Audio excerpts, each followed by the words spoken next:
आशा है बच्चों आप अपनी पढ़ाई ठीक से कर रहे होंगे। तो आइए प्रकाश के तरंग सिद्धांत के अंतर्गत हम लोग अगला क्वेश्चन पढ़ते हैं। हाइगन के तरंग सिद्धांत को लिखें तथा हाइगन के द्वितीयक तरंगिका सिद्धांत को समझाएं। तो बच्चों पिछले वीडियो में हमने आपको बताया था कि हाइगन का तरंग सिद्धांत क्या है। तो हाइगन के अनुसार प्रकाश एक अनुदैर्ध्य तरंग है, अतः इसे चलने के लिए किसी माध्यम की आवश्यकता होती है। तो सवाल है कि पृथ्वी पर तो वायुमंडल है और यहाँ माध्यम हवा का कण मौजूद है, लेकिन जब सूर्य से आने वाली जो प्रकाश की किरणें हैं जो पृथ्वी तक पहुँचती है तो बीच रास्ते में तो निर्वात है, इसलिए इथर माध्यम नाम रख दिया इन्होंने निर्वात का। अर्थात निर्वात को भी हाइगन ने काफ़ी विरल माध्यम माना, जिसका नाम उन्होंने ईथर माध्यम रखा। तो इस सिद्धांत को हाइगन के तरंग सिद्धांत के नाम से जाना जाता है। तो बच्चों इसमें हम लोगों ने जाना कि हाइगन के अनुसार प्रकाश एक अनुदैर्ध्य तरंग है, लेकिन आज हम लोग जानते हैं कि प्रकाश एक अनुप्रस्थ तरंग है। अर्थात बाद में फ्रेनेल और यंग नामक वैज्ञानिक ने अनेकों प्रयोग किए प्रकाश संबंधी, और उन्होंने पाया कि प्रकाश अनुदैर्ध्य नहीं बल्कि अनुप्रस्थ तरंग है। तो ये प्रकाश के हम लोग इतिहास को पहले ही पढ़ चुके हैं। तो आइए आगे देखते हैं हाइगन का द्वितीयक तरंगिका सिद्धांत क्या है, तो उसको हम लोग देखते हैं। तो देखिए पहला पार्ट जो था इस क्वेश्चन का, तो इस पार्ट का उत्तर आपको दिखाते हैं कि उस पार्ट का उत्तर इस प्रकार से हम लोग लिखेंगे कि हाइगन के अनुसार प्रकाश एक अनुदैर्ध्य तरंग है जिसे गमन करने के लिए माध्यम की आवश्यकता होती है, अतः हाइगन ने निर्वात को भी काफ़ी विरल माध्यम माना, जिसका नाम उन्होंने ईथर माध्यम रखा। तो ये इसका जो है फर्स्ट पार्ट का जवाब होगा। और इसके बाद जो है हम लोग आगे पढ़ते हैं हाइगन का द्वितीयक तरंगिका सिद्धांत। तो पहले समझ लेते हैं कि हाइगन का द्वितीयक तरंगिका सिद्धांत है क्या। तो हाइगन ने कहा था कि किसी प्रकाश बिंदु स्रोत से जो एक समान माध्यम में स्थित है, इस स्रोत से चारों तरफ फैलने वाली प्रकाश किरणों की चाल एक समान होती है।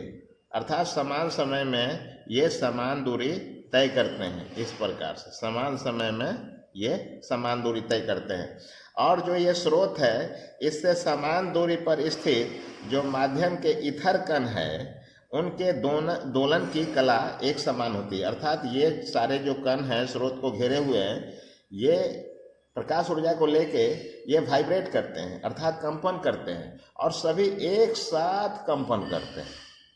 इन कंपित होने वाले कणों को किसी भी समय यदि काल्पनिक स्पर्श तल से मिला दिया जाए तो इससे बनने वाला जो ज्यामितीय आकृति है वो स्फेरिकल होगा, अर्थात गोलाकार होगा, और इस आकृति का नाम तरंगाग्र है बच्चों, जो पिछले वीडियो में आपको बताया गया था।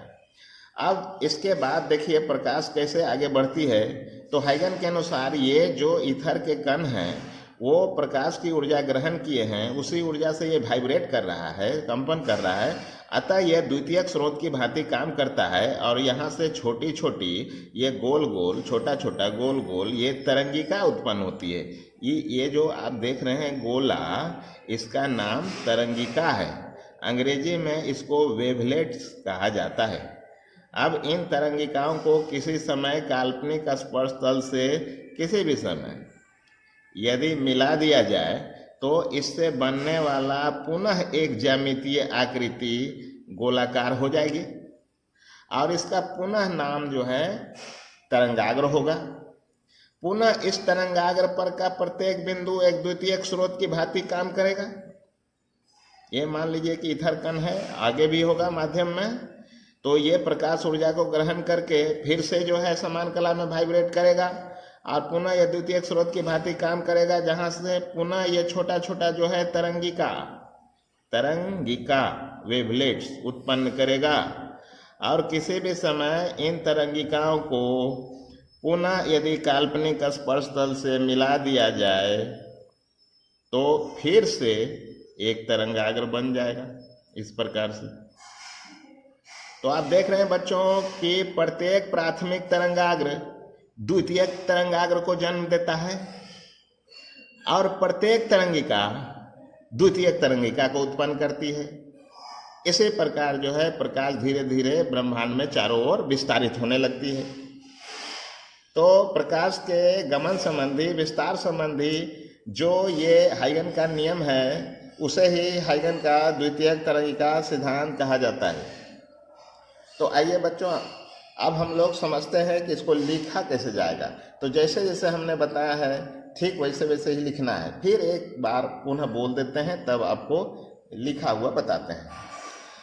हाइगन के अनुसार एक समान माध्यम में स्थित प्रकाश बिंदु स्रोत से चारों तरफ फैलने वाली प्रकाश किरणों की चाल एक समान होती है, अर्थात समान समय में समान दूरी तय करती है। अतः स्रोत से समान दूरी पर स्थित इथर कणों की कंपन की कला किसी भी समय एक समान होती है। इन कंपित होने वाले कणों को काल्पनिक स्पर्श तल से मिला दिया जाए तो उससे बनने वाला जो ज्यामितीय गोला है, गोला स्फीयर, वो तरंगाग्र कहलाता है।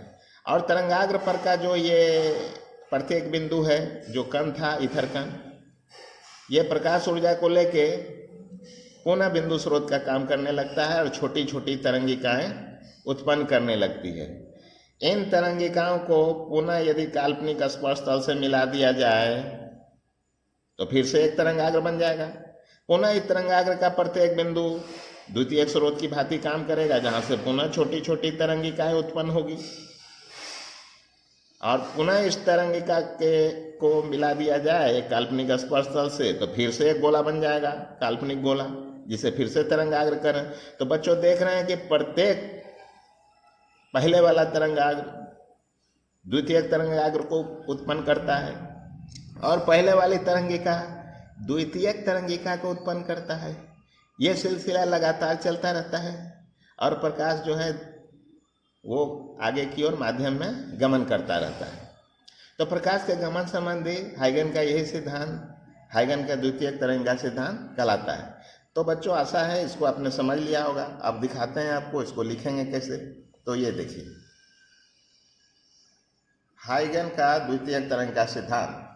हाइगन के अनुसार एक समान माध्यम में स्थित प्रकाश बिंदु स्रोत से चारों ओर फैलने वाली प्रकाश की चाल एक समान होती है, अभी आपको बताया था। अतः प्रकाश बिंदु स्रोत से समान दूरी पर स्थित सभी इथर कणों के कंपन की कला भी एक समान होगी। किसी भी समय इन कंपित कणों को काल्पनिक स्पर्श तल से मिलाने पर प्राप्त ज्यामितीय आकृति तरंगाग्र कहलाती है। ठीक है, वेव फ्रंट अंग्रेजी में कहते हैं इसको। अब आइए देखते हैं कि तरंगाग्र पर का प्रत्येक बिंदु जो है पुनः द्वितीयक स्रोत की भांति व्यवहार करेगा, जहां से छोटी छोटी तरंगिकाएं उत्पन्न होगी, अंग्रेजी में वेवलेट्स कहते हैं इसको। इन तरंगिकाओं को पुनः काल्पनिक स्पर्श तल से मिला देने पर पुनः एक तरंगाग्र उत्पन्न हो जाता है। पुनः इस तरंगाग्र का प्रत्येक बिंदु द्वितीयक स्रोत की भांति कार्य करता है, जहां से पुनः तरंगिकाएं उत्पन्न होती है। यह क्रम लगातार चलता रहता है और प्रकाश के गमन संबंधी सिद्धांत को द्वितीयक तरंगिका सिद्धांत कहा जाता है। तो बच्चों आशा है आप इसको भली भांति समझ लिए होंगे। यदि अब भी समझ नहीं आया तो इस वीडियो को रिपीट करके बार बार देखें, आपको आशा है बच्चों जरूर समझ में आ जाएगी।